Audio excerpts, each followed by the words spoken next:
நாங்க இந்த இந்து தர்மத்தை வாழ்றதுக்காக இந்த ராஜபாளையம் ஆலயத்துல தொடர்ந்து எங்க ஃபேமிலி, நானு, எங்க வீட்டம்மா, எங்க 2 குழந்தைங்க, 8 வயசு 10 வயசு குழந்தைங்க தொடர்ந்து இங்க இந்து தர்மத்தை வாழ்றதுக்கு வாழ்ந்துன்னு இருக்கிறோம்.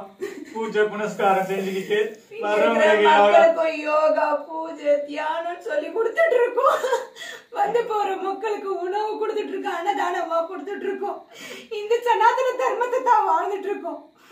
இது அத்துமீறி போலீஸே சொல்லிருக்காங்க, அவங்க சேவை செய்யறதுக்காக சேவை செஞ்சுட்டு இருக்காங்க. அவங்களே வாக்குமூலத்தை கொடுத்துட்டு இருக்காங்க.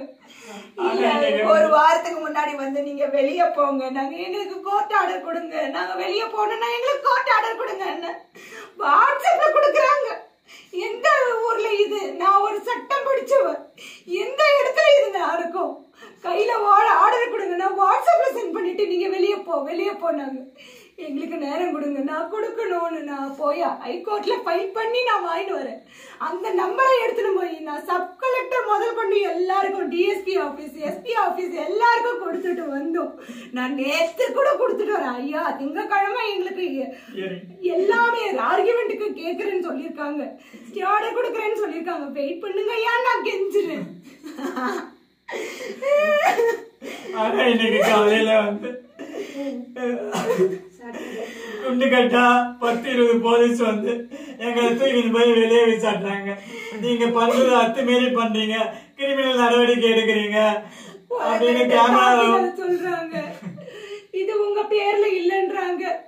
நாங்க திரும்ப ரெக்கார்ட காமிச்சாலே பார்க்க தயாரா இல்ல. அவங்க ஒரு பிரஸ் பீப்புள உள்ள விடல, ரெக்கார்ட் பண்ணாலே அவங்க வாங்கினாங்க. எங்க கிட்ட இருந்து போன வாங்கிட்டு அவங்க செய்யற எதுவும் வெளி உலகத்துக்கு தெரியாம, வெளி மக்களுக்கு தெரியாம எங்களை கண்டு கட்டா தூக்கிட்டு போய் 2 குழந்தைங்க எங்கன்னு தெரியல, எங்க தூக்கிட்டு போறாங்கன்னே தெரியல. 2 பொட்ட பசங்க வாழ்றதுக்காக வந்து அதுங்க வாழ்க்கையே இங்க பூஜையும் யோகாவும் தான் செஞ்சு வாழ்க்கையை வாழ்ந்து இன்னைக்கு எங்க தூக்கிட்டு போய் வச்சிருக்காங்க, எங்கேயோ கடத்தி கொண்டு போயிட்டாங்க. மக்களே காப்பாத்துங்க, மக்களே எல்லா ரைட்ஸ் இருக்கு. நாங்க தொடர்ந்து எங்க அனுபவத்துல இருக்கிறோம்.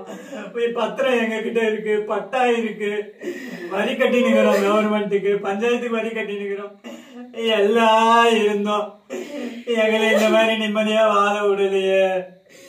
அமைதியான முறையில இன்னைக்கு சனிக்கிழமை ஏன் வரணும்? திங்கக்கிழமை தானே சொல்றேன் நானு. இல்லையா? நாங்க என்ன சட்டவிரோத செயலியா செஞ்சுட்டு இருக்கோம் இங்க? நாங்க என்ன விரோத அசம்பாவிதம் நடந்துருச்சுங்க? யாருக்கு பாதகம் வந்துருச்சு? எந்த மக்களுக்கு? உங்களுக்கு யார துன்புறுத்த நடத்தினா? நீங்க எங்களை வெளியே போக விடாம வழிய மறைச்சிட்டீங்க. அப்போ நாங்க உள்ள இருந்து தண்ணிக்கு கூட இல்ல, எங்களுக்கு தண்ணி குடிக்க கூட இல்ல. ஓடையில போற தண்ணியை எடுத்து வடிகட்டி குடிச்சிட்டு இருக்கோம். அத கூட இன்னைக்கு செய்ய விடாம எதுவும் தண்ணி கொடுக்கல. தடை உத்தரவு போடுற அளவுக்கு நாங்க என்னையா செஞ்சோம்? எந்த மக்களுக்கு பாதிக்கும்? இது ஊர்ல இருந்து ஒதுக்குப்புறமா இருக்கு. சேத்தூருக்கு மக்களோட இது வர்றதுன்றதே அங்க நம்ம தியானம் இடத்துக்கு வந்தாதான். அதர்வைஸ் அவங்களுக்கு எந்த டிஸ்டர்பன்ஸ் இல்ல. நாங்க எங்களுடைய இந்து தர்ம வாழ்க்கை நிம்மதியா வாழ்ந்துட்டு இருக்கோம். வர்றவங்களுக்கு ஹீலிங் கொடுத்து அவங்களுடைய நோயை போக்கி வர்றவங்களுக்கு உணவளிச்சு யோகா கத்து கொடுத்து சேவை செஞ்சுட்டு வாழ்ந்து